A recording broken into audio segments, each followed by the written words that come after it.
All right, we're going to talk about low risk portfolios in retirement. Specifically, why is it when we get into retirement, folks lower the risk of the portfolio? There's good financial reasons to do that. We've talked about the financial reasons in other videos, specifically the sequence of return risk or drawing down investments. You want less volatility. We'll link to that video. We also talked about sustainable withdrawal rates. You just don't want to run out of money. No, so that's another reason to be a little more conservative. We've talked about that in the past. We'll link to that video as well. But today is all about the emotional biases, the emotional reasons why in retirement you might be thinking lower risk. And the first one here, Kevin, and we run into this all the time. I wrote it down on the pad. I even highlighted it here. We have very short-term horizons. At least we think that way when we get to retirement. I retired, check mark, done, that's it. Well, and that's the thing. I mean, it used to always be the, okay, well, I've saved all this money, retirement's done, everything's done. I don't make any more money after that. So I got my $1 million, I'm set. I got to draw my $1 million down. I'm never going to make any money off it again. Of course, this is a falsehood. This isn't reality. You're still investing. You're still going to have money there. But emotionally, you feel that day one, this is retirement. I'm not making any more money from anywhere. I got to make sure that I'm conserving this. What's the best way to do that? Well, I got to lower my risk. If I lower my risk, I'm going to be able to hold on to this money a lot longer before I start drawing it all out. And I want to make sure that I'm protecting what I have because Lord knows it's not going to grow, which of course we know is probably not reality. Yeah, and part of it, in the financial industry has to take part of the blame here. We market, at least it has been in the past, retirement as a task. Exactly. Freedom 55, you got to make sure you're retired by this date, as if it's something you cross off the to-do list, done. When in reality, it's more of a process. It's an ongoing process. Always. It's a change, and then you're going to probably be alive in retirement for 20, 30 years. We better be. Hopefully. You retire at 60, you live to 80 or 90. But that means you actually have a longer time horizon. It's actually measured in decades, or if you want to have money for the next generation as part of an estate plan, well, it could be even longer than that. So it's not a short window, but we treat it like it is. Like the mental barrier, that emotional bias makes us think it's shorter term, and because of that, we end up gearing towards lower risk. That was the first one. The second one here, and it's related to that. It's kind of the fear that comes in that I'm not working anymore. Well, I know, and that's the biggest factor, right? I mean, beforehand, it didn't matter if my investments went up or down because there was always money that I had coming in when I was working. I could always put more away and do something along those lines. Now, all of a sudden, it's, well, maybe I'm volunteering or doing something, but I don't have that paycheck.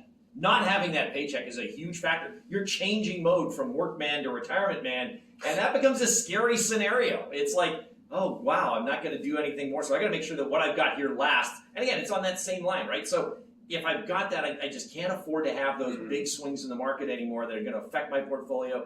I really got to look at that lowered risk side. But again, as you mentioned, 25, 30 years that it could be there. So this is still long term. It's not, just because you've quit doesn't mean that you have to go back to work tomorrow if it goes down by a year. Yeah, it's how we interpret the volatility. That's the key. That's right? If you're 40 and you see the market go down a little bit, well, hey, I'm working retirement somewhere in the future. When you're retired, because the reason we're mentioning, we shrink our time frame, or at least we think we do, and then we're not working, so we interpret that volatility differently, right? It hits different when you're no longer working. That's the mentality anyway. So you have two reasons here that will lead us, those emotional biases will lead us to think lower risk. And then the third one here, this is a big one.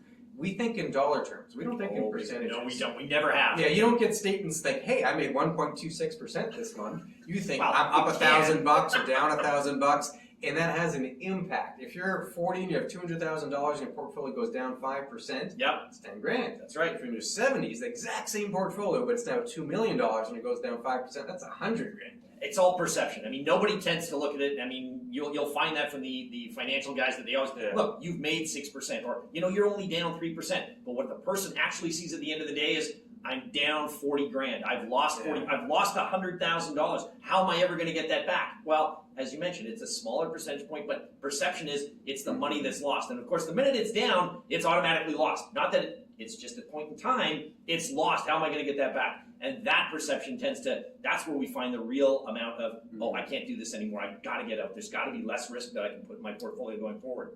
Yeah, and it's how we interpret that. And I get it. I do it too. Everyone does. You think of dollar figures, and then you think of what you could have done with that money. Exactly. Right? Oh, 100 grand. Well, it's 5% on a $2 million portfolio. It's 5% at the end of the world. Well, it depends on your comfort zone. But for some folks, 5% is a typical swing if they're comfortable with risk. But 100 grand, that's a completely different scenario. I could have run a trip, I could have given money to my kids, I could have helped out with a house. We think dollar terms, we think what that money could have done. and it's not a percentage. It's interpreted differently. And on larger portfolios, that dollar figure swing will be larger, even though it's the same percentage swing as on a smaller portfolio. So that, how we interpret that, makes a difference, and it's an emotional item. It's a bit of a bias, visualized, but it kind of leads us back into the lower risk scenario. We want less volatility because then we don't see enough swings, and you get a little more consistency. And a fourth reason here, but before we get to number 4, you should mention if you have questions on any of these, you should get a hold of us. Go to chatwithclintonandkevin.com. We can answer your questions on whether or not you should have that risk in your portfolio, whether you are taking the emotional side of things, or any of the other financial questions that you've got. Please send it in. We're more than happy to get back to you as quickly as you can. And if we don't know where to go, we will find somebody that does know the answer for you. Or if you want more to know about Retirement Man, who sounds like a superhero. Retirement Man.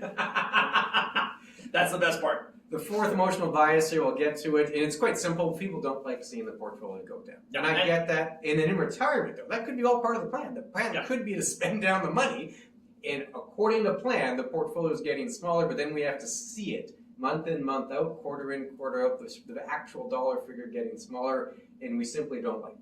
No, and I mean, we've been taught for all our working life, put more money away, put more money away. You want to save for your retirement, you want to see that thing grow, and that's what you've been doing. All of a sudden now you hit retirement.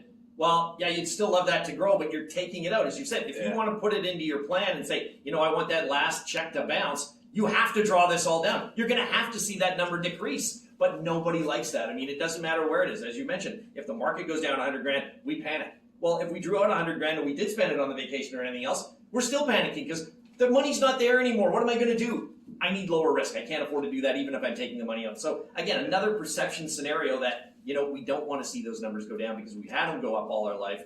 Now we just, you know, maybe we tend to pull back on anything we want to do because of that, so we need a lower risk scenario. You hit the key part there, conditioning, right? Yes. It's behavior, it's habits. For decades, we've been putting money aside, we've been saving, you know, good years and bad years, but generally it's growing because you're adding to the pot. Normally. And then in retirement, you're doing the opposite. You go from a saver to a spender. It's a hard switch. And then Not for my wife. Oh. It's a whole other video. That's a whole other video. She could be telling folks all the secrets to success there. But you make that switch, you start spending a little more, and then the portfolio decreases. It's hard to mentally adjust to that change. Right? It is. Again, we're talking really emotional biases here. We went through 4 of them. All of them kind of tilt you towards a lower risk portfolio.